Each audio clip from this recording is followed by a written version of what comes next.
Vou só ressaltar algumas questões de maneira geral, que é o seguinte: toda a produção local, em diálogo, em construção coletiva com as estruturas de comunicação pública, elas, sem dúvidas, são fundamentais para a gente exercitar e superar alguns desafios colocados hoje para a comunicação.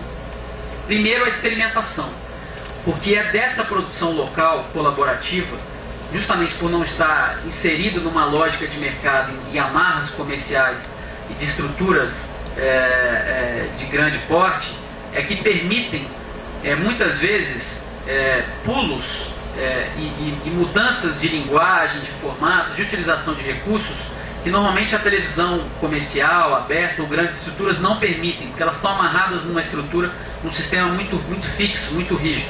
Então a produção local, vinda, por exemplo, de telecentros, pontos de cultura, Casas Brasil, só para citar outros segmentos que a gente tem trabalhado, mesmo as TVs universitárias, grupos de produtores independentes comunitários, a gente imagina trabalhar, por exemplo, com escolas públicas de ensino médio. Então essa série de segmentos, ela permite uma relação com a produção que pode justamente trazer o arejamento para a televisão brasileira, não só a pública, que normalmente a gente não enxerga, que é a experimentação.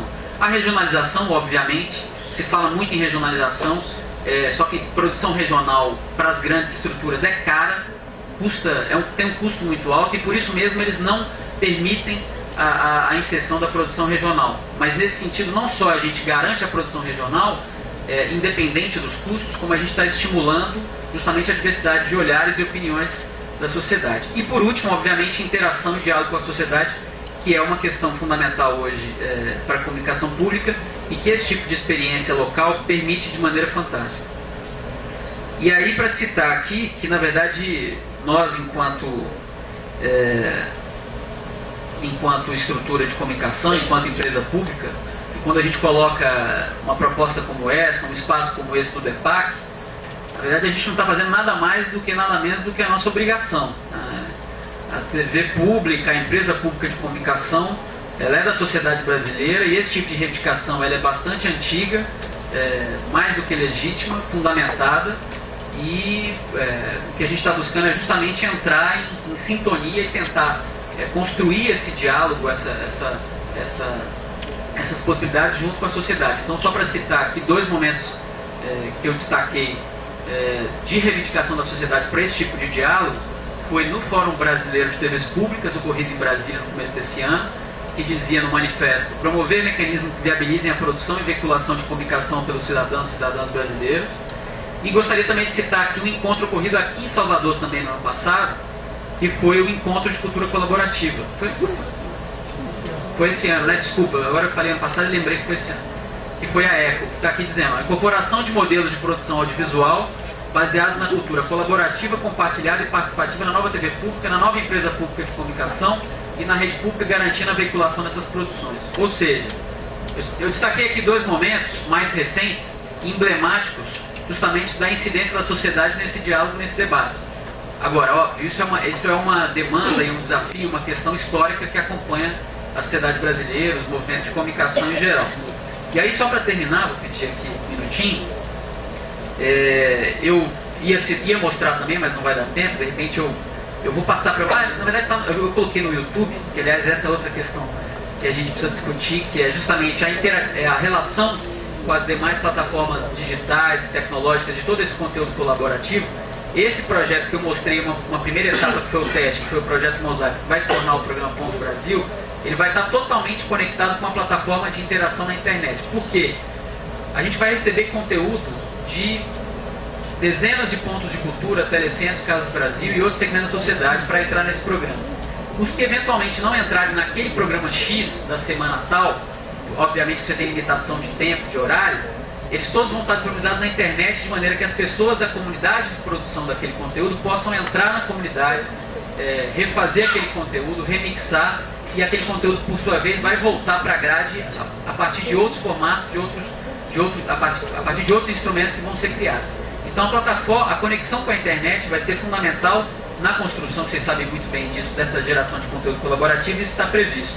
E aí eu citei o SUB porque tem um outro projeto mais ligado a jornalismo participativo, que é que são muitas questões, assim como o João, a gente acaba fazendo meio uma salada de informações, mas depois a gente vai apurando isso aí com o tempo, via internet e em outros momentos. Mas a gente também está buscando, dentro do DEPAC, criar uma frente chamada jornalismo participativo, que é justamente criar essa cultura de colaboração, de participação direta da sociedade, seja por meio de uma câmera digital profissional, amadora, via câmera de celular, via máquina fotográfica digital, de maneira que qualquer assunto, que qualquer pessoa considere deveria estar pautada no jornalismo da TV pública, vocês tenham condições de enviar esse material, e esse material certamente vai ser aproveitado no nosso jornalismo. Então, vamos supor, se vocês passarem por alguma situação e que vocês registrarem isso, seja por que plataforma digital for, e acharem que aquilo poderia ser uma informação relevante para o jornalismo da TV pública, vocês podem passar isso para a gente, que a gente espera que isso ocorra. E a gente está criando justamente mecanismos regulares e projetos para que isso seja feito da melhor maneira possível e num futuro, inclusive, remunerado. Bom, são muitas as informações, eu não vou me alongar, mas eu só queria deixar aqui a seguinte mensagem. É um momento carregado de expectativas no que diz respeito à empresa pública de comunicação, à TV Brasil. A gente também tem uma expectativa muito grande no que diz respeito à participação da sociedade. A gente sabe que não é um processo que vai surgir, que vai se fortalecer e se consolidar da noite para o dia.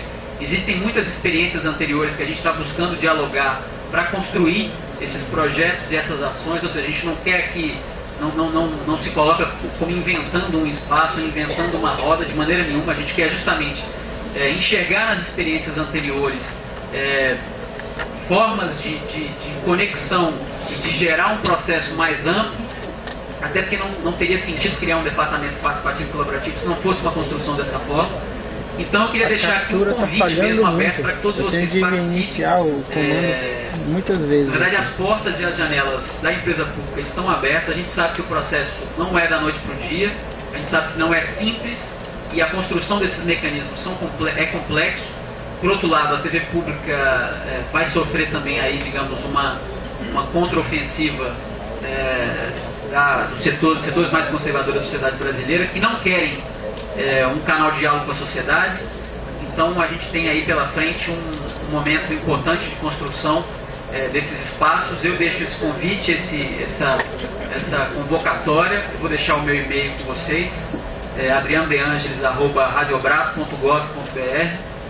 Eu estou aberto para trocar ideias, opiniões, e queria dizer que essa motivação, repetir o e-mail, Adriano De Angelis, com um L só, Adriano De Angelis é Adriano DEANGELIS @radiobras.gov.br. E aí eu vou, obviamente, todos os e-mails a gente vai entrar em contato, vai encaminhar, porque a gente espera, na verdade, que esse processo consolide principalmente nesses próximos meses, e essa é uma convocatória para essa participação. É isso.